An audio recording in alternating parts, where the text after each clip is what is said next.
മുഖ്യമന്ത്രിയുടെ ദുരിതാശ്വാസ നിധിയിലേക്ക് സംഭാവന ചെയ്യണമെന്ന അഭ്യർത്ഥനയുമായി CPIM തിരുവനന്തപുരം ജില്ലാ കമ്മിറ്റിയുടെ നേതൃത്വത്തിൽ വീടുകളിലും വ്യാപാര സ്ഥാപനങ്ങളിലും കയറി ബോധവൽക്കരണം നടത്തി.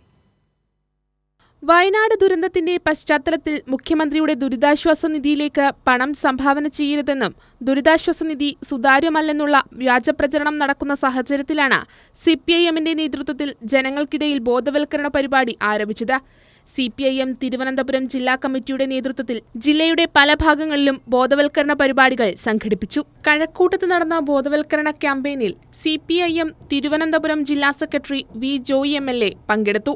അപ്പോൾ സുതാര്യമായിട്ടുള്ളൊരു സംവിധാനമാണ് കേരളത്തിൻ്റെ മുഖ്യമന്ത്രിയുടെ ദുരിതാശ്വാസ നിധി. ആ ഒരു പ്രവർത്തനങ്ങൾ കൂടുതൽ ജനങ്ങളിലേക്ക് എത്തിക്കാനും കൂടുതൽ ജനങ്ങൾ ഈ വയനാടുണ്ടായ ദുരന്തവുമായി ബന്ധപ്പെട്ട കാര്യങ്ങളിൽ ജനങ്ങളുടെ സംഭാവന മുഖ്യമന്ത്രിയുടെ ദുരിതാശ്വാസ നിധിയിലേക്ക് നൽകണം എന്നാവശ്യപ്പെട്ടുകൊണ്ടാണ് ഇന്ന് കേരളമെമ്പാടും ഇത്തരം പ്രവർത്തനങ്ങൾ നടക്കുന്നത്. മുഖ്യമന്ത്രിയുടെ ദുരിതാശ്വാസ നിധിയിലേക്ക് പണം സംഭാവന ചെയ്യണമെന്ന് ജനങ്ങളോട് അഭ്യർത്ഥിക്കുമ്പോൾ തന്നെ അത് സുതാര്യമാണെന്നുള്ള സന്ദേശം കൂടി ഇവർ നൽകുന്നുണ്ട്. കൈരളി ന്യൂസ്, തിരുവനന്തപുരം.